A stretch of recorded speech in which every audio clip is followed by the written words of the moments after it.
Hello and welcome back to the Gemhawks YouTube channel. I hope you're having a beautiful day today. For our free wire tutorial on YouTube today, I'd like to share with you my bird wing clip design. Now this can be used as decoration, as jewellery, or as a bookmark, or to clip money together if you've got some folding money. It's a very multi-purpose piece and you need 1 gauge of wire, a block and a hammer, basic semi-flush cutters, round nose pliers. That's basically it. Always a benefit to have some bent chain nose pliers on the desk as well. Let's head down to the board and take a closer look at the project.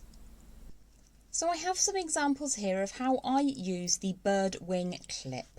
First and foremost, I've got a really cute little bookmark. Now this is crafted with 1mm or 18 gauge wire and has been hammered flat, although the binding up at the top has been left unhammered. I added some chain elements that I had offcut from another project, couldn't really think of very much to do with them, and I thought it would make a really fun little tassel to sit outside the book whilst this section clips into the pages of the book. This piece has been made in 16 gauge or 1.25mm wire, and that one is just that little bit stronger. Could be used as a money clip if you wanted it to. And this is really why I call it the bird wing clip. It looks like an elegant standing wading bird, at least to me, a little bit of artistic license. And its wing lifts up so that you can pop the pages in between or your folding money, whatever you want to clip onto. I've also got a pair of earrings here using the exact same design, albeit I've added beads at the top and turned a simple loop rather than a wrapped loop. Now you'll notice that these are made in mirror.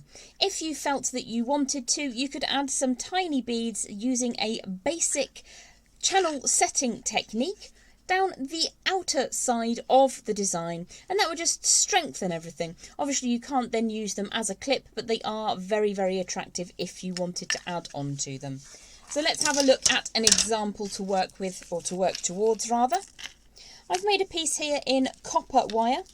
I'm using 18 gauge or 1mm wire today in raw copper, and this was made very quickly just before I came to record today's video.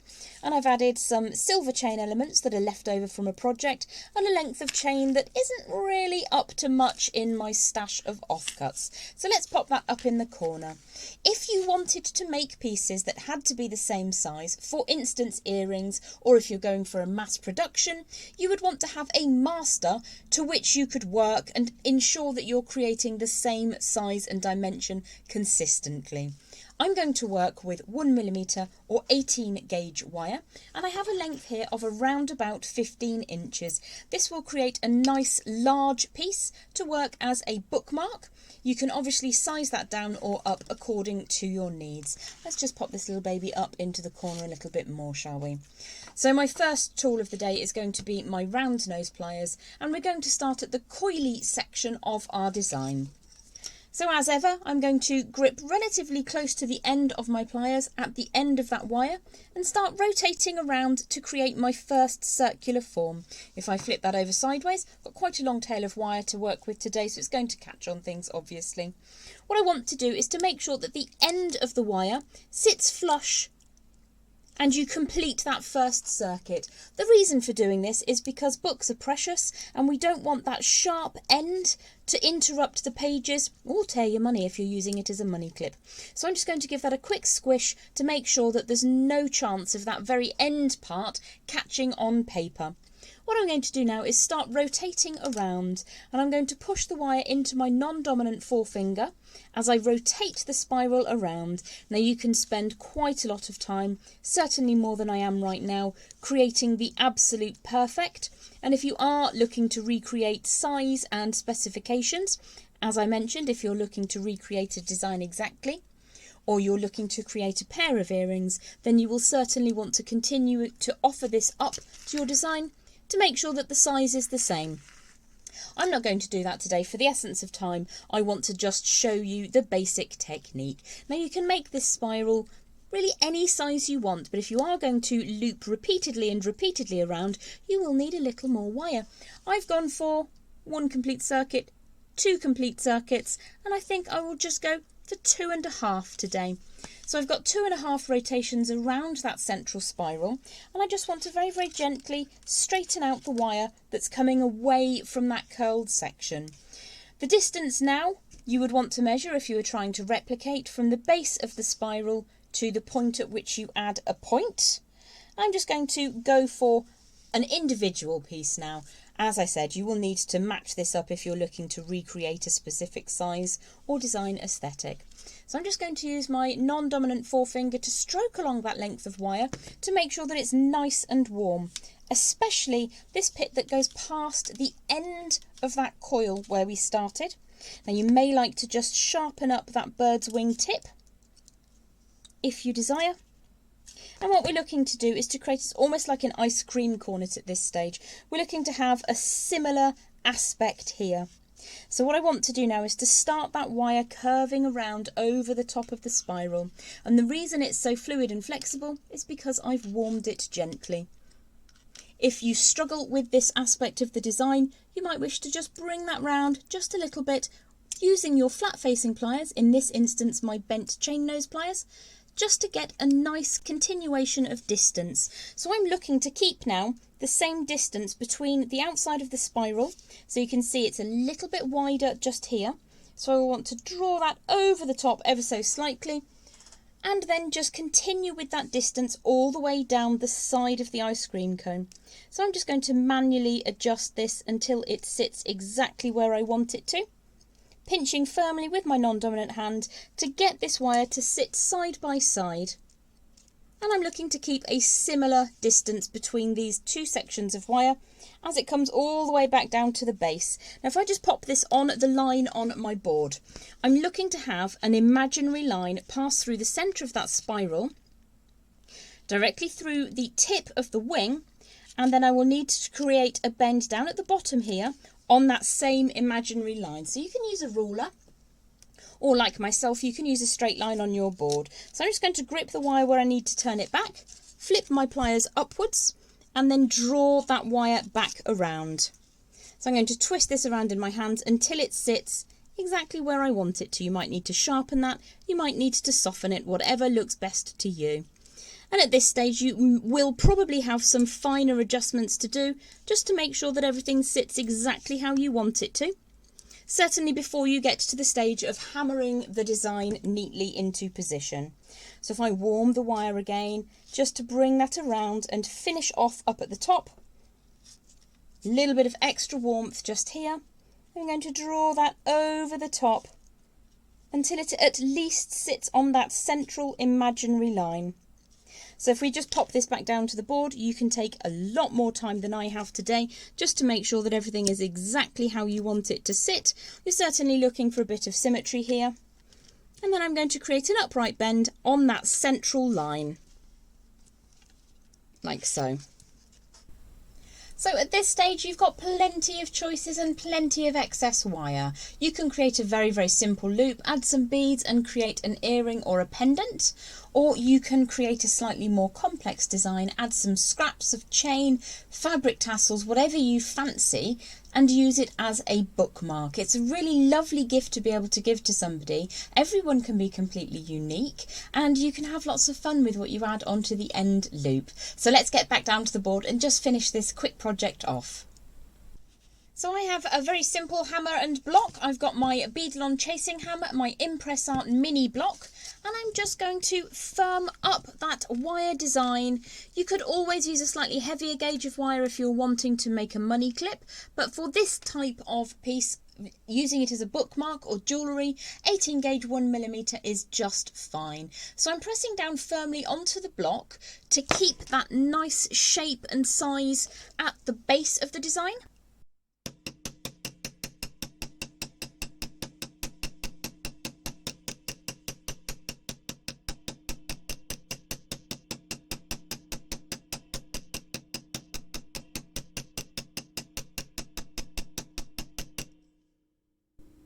And here it's not so much power, more repetition, which is going to give you a nice finish.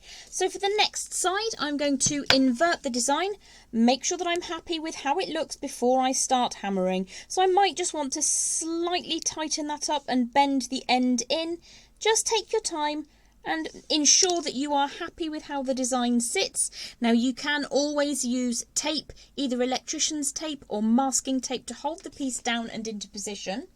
What I'm going to do is avoid hammering more than a couple of millimetres up from that change of angle direction just here, because I want to decide what I'm going to do in a minute. I haven't decided what I'm going to quite do, so I don't want to hammer past this point.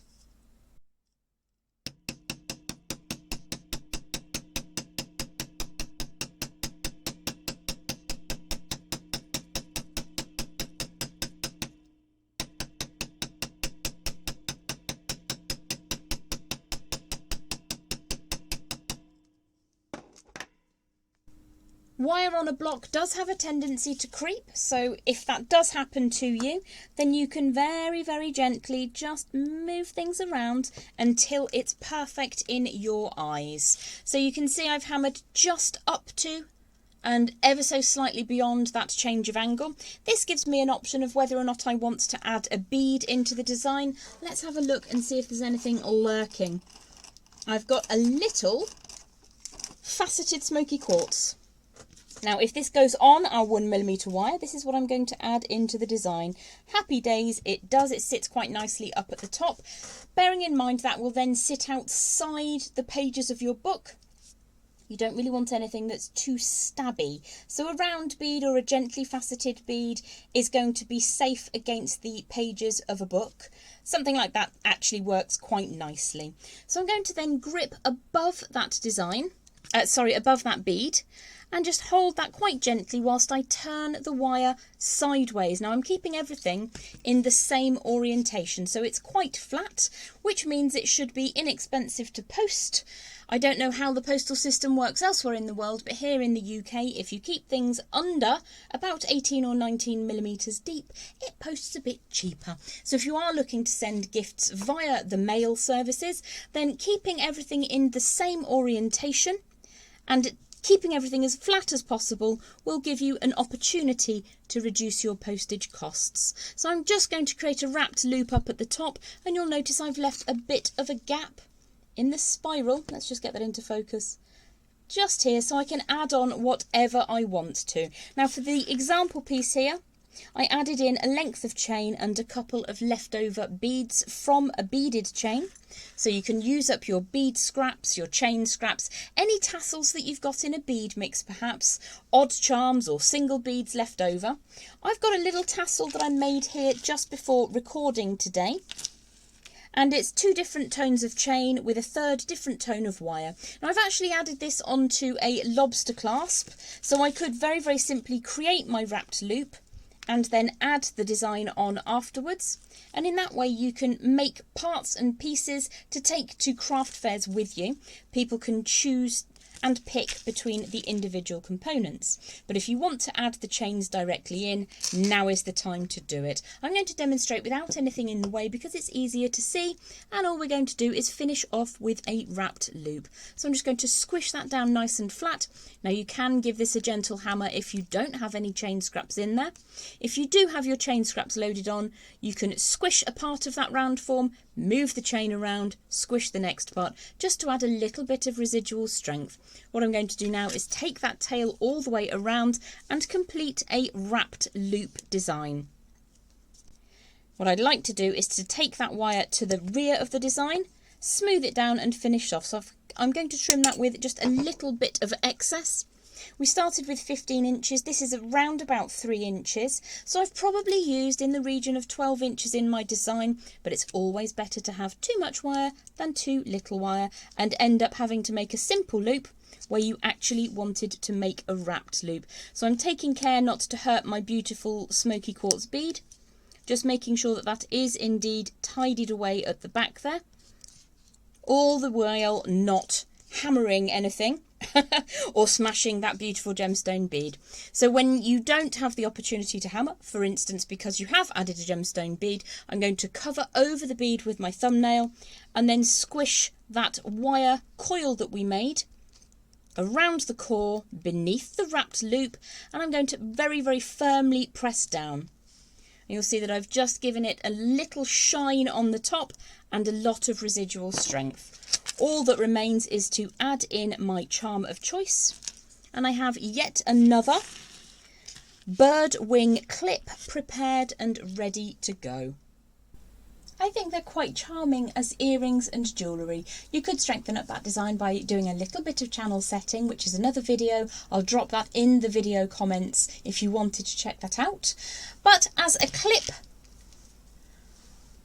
and a gift, certainly something you can send through the post very easily. I really enjoy making these. So that's my bird wing clip. Have yourself a beautiful day, and I'll see you very soon. Bye for now.